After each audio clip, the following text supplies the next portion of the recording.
예, 앞서 오프닝에서 소개해드렸던 조국 원장입니다. 이 조국 원장의 광복절 사면 복권 이후 분위기가 조국혁신당 꽤 좋았었는데 오늘 이 얘기로 발칵 뒤집혔습니다. 당내 성추행 사건 처리에 반발해서 대변인이 탈당을 한 겁니다.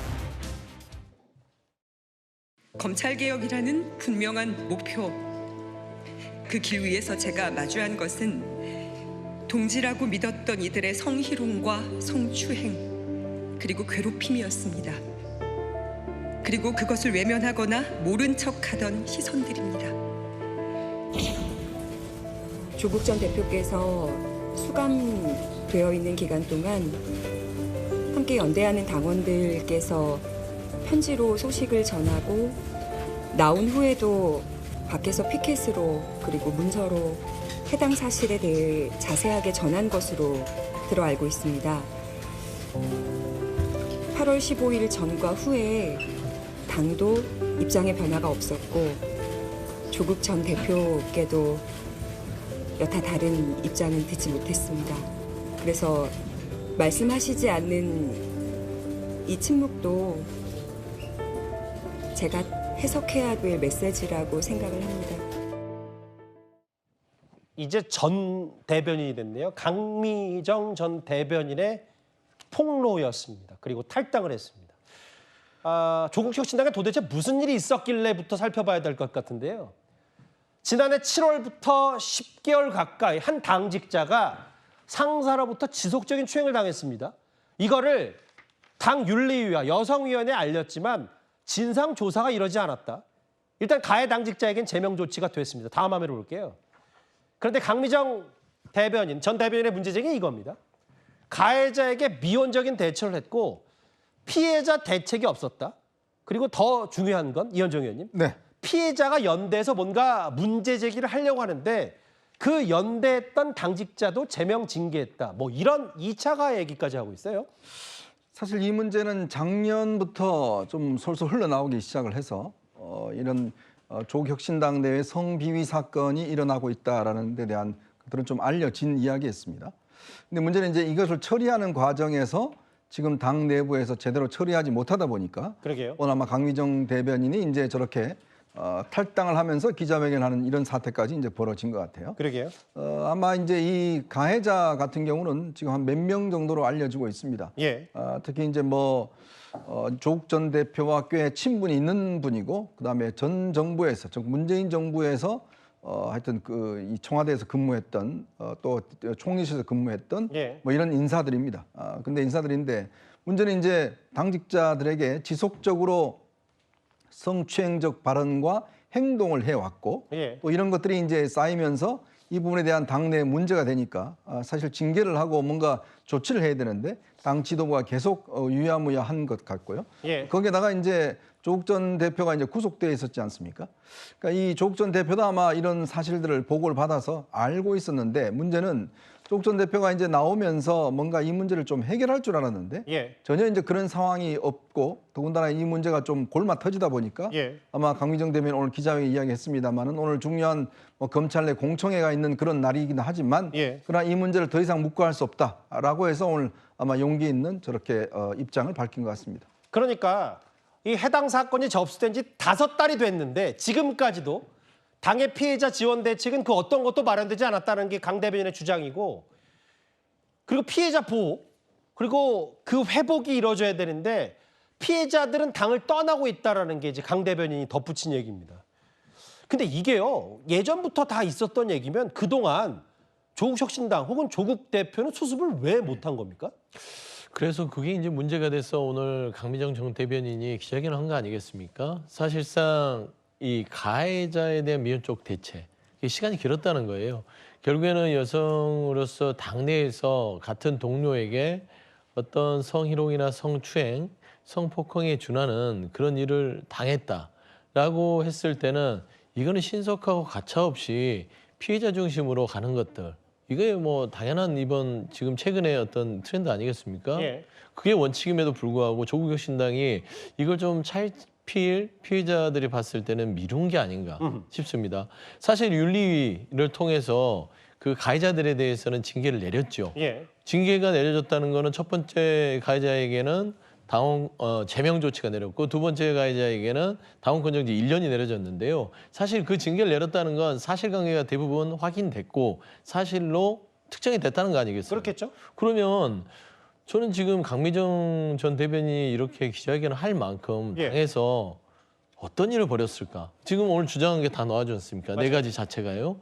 그러니까 그 징계를 받은 사람들이 다시 복귀를 하려는 시도들이 있었고 그 당에서도 그 부분을 용인해서 또 이 사람들이 돌아오는 거 아니야? 이런 불안감들이 와서 그러니까 쉬쉬하고 뭉갠 것 같은 느낌이 오니까 탈당을 했다는 말씀이시죠. 그렇죠. 결국에는 이제 그런 부분에 있어서는 조국혁신당이 굉장히 이 부분에 대해서 아무렇지도 않게 넘기려고 했던 게 지금 문제를 얼마나 촉발시킨 게 아닌가라는 것이고 두 번째는 조국 전 대표를 얘기하지 않을 수 없습니다.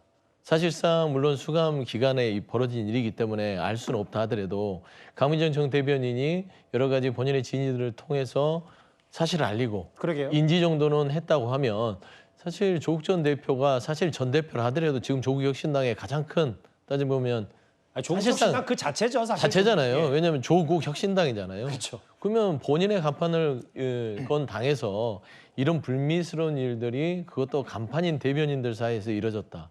이건 왜 수습하지 않았을까? 저는 조국 전 대표에 대한 서운함이 오늘 강미정 전 대변인에게 이런 탈당에 이르게 한 가장 큰 어떤 원인 제공이 아닐까라는 생각을 해보게 됩니다. 당의 대변인입니다. 직함이 있는. 당은 피해자들의 절규를 외면했고 또 다른 가해가 쏟아졌다라고 했고 여기 보면 조국 원장에게 알렸다고도 했습니다. 강미정 대변인이.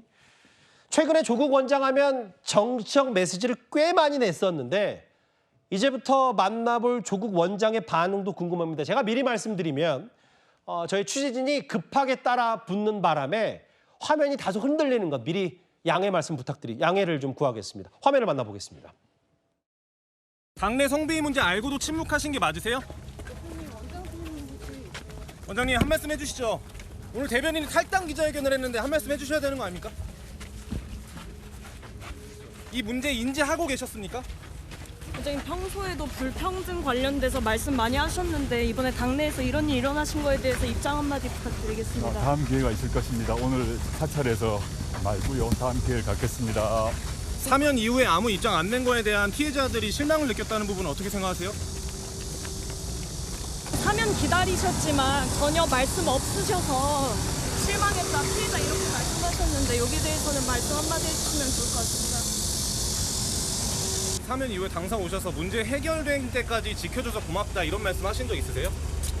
일방적인 주장이고요. 4월 달에 그 관련 사건이 접수된 이후에 부족함이 있었을 겁니다만은 당이 할 수 있는 모든 조치를 다 했습니다. 사실관계를 어떻게 확인하실 수 있겠어요? 모르실 수밖에 없지 않겠습니까? 수감증이 어떻게 그걸 세세하게 정확히 알 수 있겠습니까? 강미정 대변인은 알았다라고 조국 대표에게 얘기했다고 했는데 몰랐다는 얘기 그것도 좀 짚어볼 포인트인 것 같고요. 일단 강철의 변호사님. 네. 저희 구자준 기자가 수차례 질문을 했는데 다음에 답변할 기회를 갖겠다라고 조국 원장이 얘기를 했어요.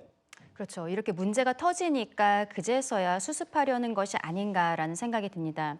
강미정 대변인 같은 경우에는 많은 당원들이 지금의 현 상황에 대해서 조국 대표에게 수감되었을 때 우편을 통해서 서신으로서 상황을 알렸다는 거예요. 근데 만약에 그 서신을 제대로 읽지 못했을 수도 있습니다. 강미정 대변인 입장에서는 조국 대표의 지금 침묵, 그 침묵조차도 내가 해석해야 할 메시지다라고 하고 있습니다만 이분이 8월 15일에 나오셨거든요. 그리고 실질적으로 나오자마자 당에서 복당 절차를 밟고 있었고 현재로서는 혁신정책연구원장을 하고 있습니다. 당내에서 이렇게 성비위로서 큰 사건이 있었다면 당연히 조국 원장에게는 알렸을 것이고 여기에 대해서 어떻게 처리를 해야 되는지 이야기하는 것이 1순위가 아니었을까 생각이 드는데요. 지금 보여주고 있는 조국 대표가 오늘 사찰에서 말고 다음에 답변할 기회 갖겠다 이렇게 이야기하는 것은 어떻게 보면 조국 혁신당의 입장에서 이 사건을 지금까지 어떻게 처리를 했는지 보여주는 방증이 아닌가 싶습니다. 이렇게 계속적으로 그냥 방치를 해놨기 때문에 강미정 대변인 입장에서는 결국 오늘과 같은 기자회견을 이르게 되지 않았나 싶고요. 예. 여기에 대해서는 명확하게 책임감 있는 입장이 빠르게 나와야 하지 않나 싶습니다. 오늘 여기 사찰에서 말고 다음에 답변할 기회를 갖겠다는데 꼭 지켜보겠습니다. 여기 다음에 본인이 답변한다고 하니까 불평등 의제 많고 성부위 사건 발생에 입장 없냐. 뭐 일반적으로 이 정도면 묵묵부답이라고 봐야 되겠죠. 다음 화면을 보겠습니다. 그 조국혁신당 당 사람들 얘기는 이겁니다. 뭐 부족함이 있어 보일 수는 있겠습니다만 당원 당규에 따라 피해자 요구 모두 수용한 절차를 마쳤다. 외부 기관이 조사 전담에서 진행했고 사실과 다른 주장을 해 유감이다. 사실과 다르다는 게 장유 변호사님 뭘 얘기하는 겁니까? 조국혁신당 얘기는? 아마 이제 당원 당규나 이런 유사 문제에 대처하는 매뉴얼이 있는데 그것대로 했다라는 부분 같은데요. 일단 피해자들의 입장은 상당히 간극이 있는 것 같으니까 이 부분에 대해서는 정확하게 설명해야 될 겁니다. 그렇다면 어떤 조치를 했고 어떤 부분이 부족함이 없었다는 그 자기 항변의 근거인지를 밝혀야 될 것 같고요. 예. 형법상 피해자 중심주의라는 게 있습니다. 형법 교수셨기 때문에 조국 전 대표가 그 누구보다 잘 알 거라는 생각이 들고 예. 왜냐하면 피해자로서는 그 과거에 떠올리기 쉽지 않은 그런 기억을 환기하고 남 앞에서 확인받고 이랬을 때는 그 진술의 어떤 신빙성이 매우 높다라고 전제하고 들어가는 거예요. 그렇다면 그냥 떨어져서 이게 정말 옳고 그런 게 성인지 감수성이 아닙니다. 그런 틀 내에서 정확하게 점검이 됐는지에 대해서 이제 피해자들뿐만 아니라 국민들이 묻고 있습니다. 여기에 대해서 더 이상의 침묵만이 정답은 아닌 것 같습니다. 그러니까 장 변호사 말씀은 조국혁신당 입장은 할 수 있는 건 다 했으니까 더는 뭘 할 수 있는 게 없고 탈당하면서 이렇게 사실과 다른 주장을 해서 오히려 유감이라는 걸 강미정 전 대변인에게 얘기한 셈이거든요. 그렇죠. 그런데 그 부분만으로는 그냥 얼렁뚱땅 넘어갈 수 없을 겁니다. 일단 당사자들이 그렇지 않다라고 이야기를 하고 있으니까 조국혁신당에서도 한 절차를 다 했다고 하기 위해서는 구체적으로 국민들께 설명드릴 의무가 있다라고 생각이 듭니다. 또 오랜만에 조국 전 대표, 조국 원장의 SNS가 소환될 수밖에 없는데 이 내용이에요. 한번 같이 보실까요? 성희롱, 성추행, 성폭력 등을 구애 또는 연애라고 정당하거나 술 탓이라고 변명하는 자들은 처벌 또는 치료를 받아야 된다. 성적 행동은 상대에 대한 폭력이다. 이런 얘기를 했는데 또 조적조 SNS 얘기가 나올 수밖에 없죠. 다음 기회에 분명히 입장을 조국 원장이 얘기하기로 했다니까 잘 지켜보겠습니다. 그런데요, 이게 논란이 하나 더 있습니다. 이게 조국혁신당만의 문제인 줄 알았던 이 논란거리가 민주당으로까지 번진 겁니다. 민주당의 최강욱 교육연수원장의 2차 가해 논란입니다. 어제 김병기 원내대표랑 둘이 식사를 했는데요. 대표님, 이번에 두루두루 보니 당직 인선을 참 잘했습니다. 누구를 제일 잘한 것 같습니까? 그래서 제가 조승래 사무총장이요. 제가 그렇게 얘기했거든요. 그랬더니 더 잘한 인사가 있습니다. 최강욱 교육연수원장입니다. 그냥 떠도는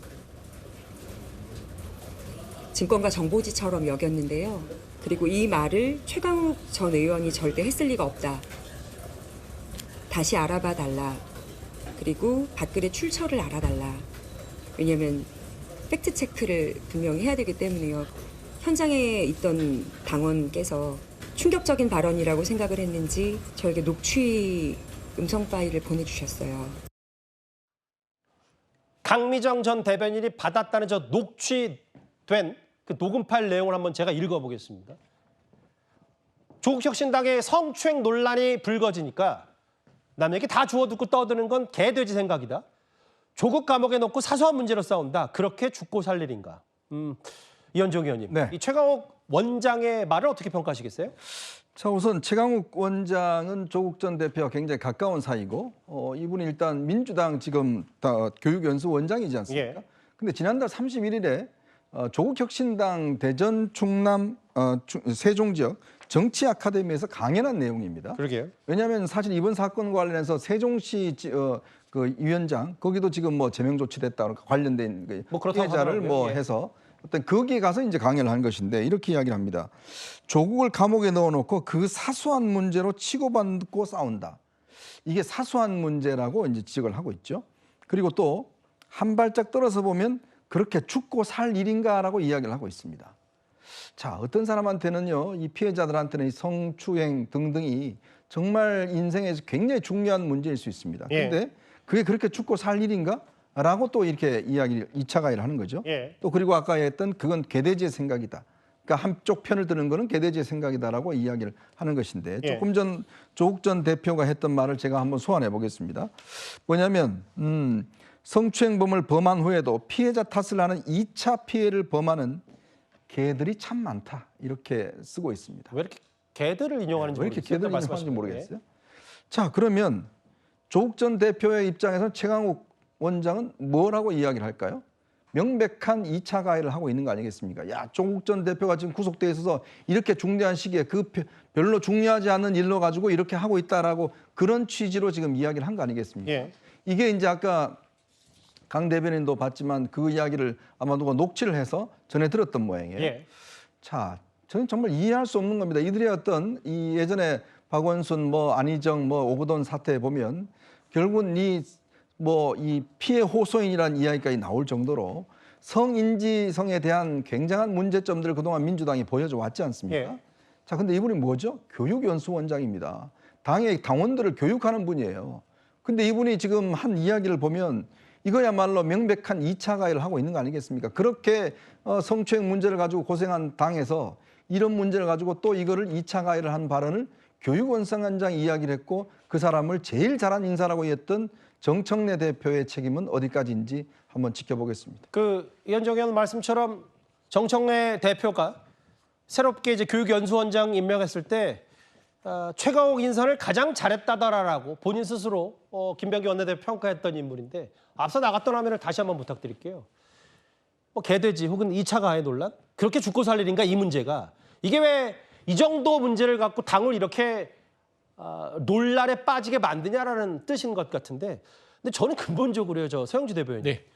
왜 민주당 소속의 교육연수원장이 조국혁신당 아카데미에 가서 강연을 할 때 마치 이제 당직자들을 감싸는 듯한 발언을 하는지 저는 처음부터 끝까지 잘 이해가 안 되거든요. 일단 최강욱 교육원수원장이 페북에 글을 남겼더라고요.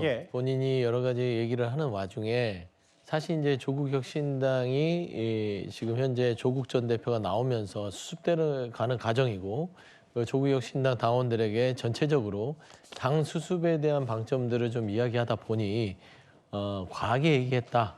송구하다 하는데 저는 그 페북 글이 또 한 번에 그 좀 분란을 일으킬 것 같아요. 어떤 부분에서요? 정확하게 좀 어떤 그 자신에 대한 그 성찰의 글을 짧게 이게 뭐 변명이 필요합니까? 사실 이거는 부적절한 발언이죠. 그럼요. 이게 그 피해자 가해자가 있는데 이 성추행 이런 부분들은요 단순히 어떤 그 이 육체적인 어떤 피해보다 정신적 피해가 더 크기 때문에 죽고 사는 문제가 맞습니다. 이게 죽고 사는 문제가 아니라고요. 근데 이런 부분들을 본인이 피해자가 아니라고 죽고 사는 문제가 아니다. 그리고 어디서 주워들은 이야기다. 그리고 주워들은 얘기를 옮기는 게 개돼지를 하는 소리다.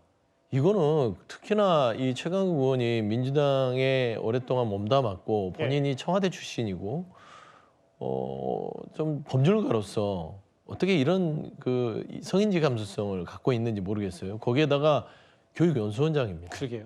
더불어민주당의 당직을 가지고 있는 교육원수원장으로서 이런 발언을 했다는 것은 그냥 그 일고의 가치가 없습니다. 사실 정청래 대표께서 어떤 직무감찰을 긴급하게 하긴 했으나 예전에 최강욱 교육원수원장이 이재명 대표 시절에도 한번 부적절한 발언 때문에 다음권 정지를 맞은 적이 있어요.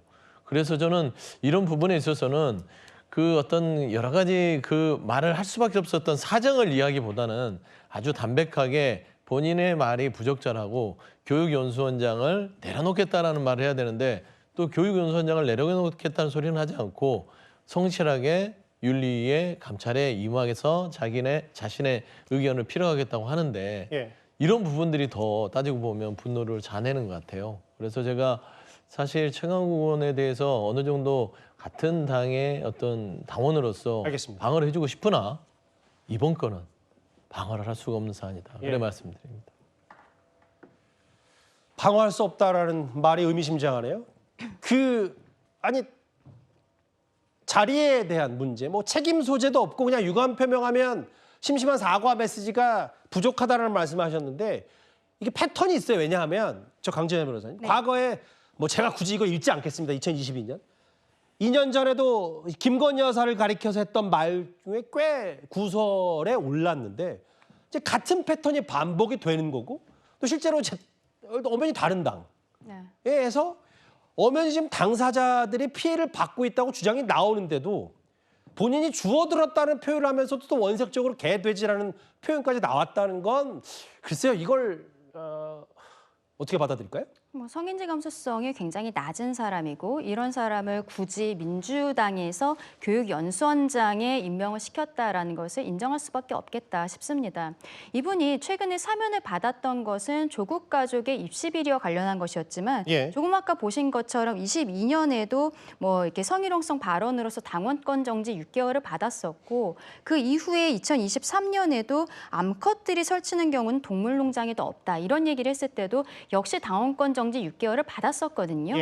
결과적으로 이분을 연수원장에다 임명한 것은 정청래 대표고 그것을 잘한 인사다라고 김병기 원내대표도 칭찬을 했다고 하지만 이분이 연수원장이 된 것은 어떻게 된 것입니까? 이번에 광복 80주년에 이재명 대통령께서 국민 통합을 하겠다라면서 했던 사면에 조국 대표와 최강욱 원장이 같이 들어가 있었던 거잖아요.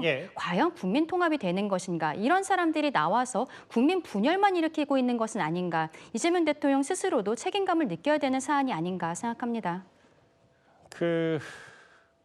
조국 혁신당의 대변인의 탈당 메시지, 조국 혁신당 그 자체인 조국 원장에게도 이 사실을 알렸지만 해결되지 않았다라고 하면서 동지들이 피해를 보고 있다는 취지의 폭로했습니다. 이 여파가 조국 혁신당뿐만 아니라 민주당에 미칠 영향도 만만치가 않을 것 같은데요. 저희가 준비한 6위는 일단 여기서 마무리하겠습니다.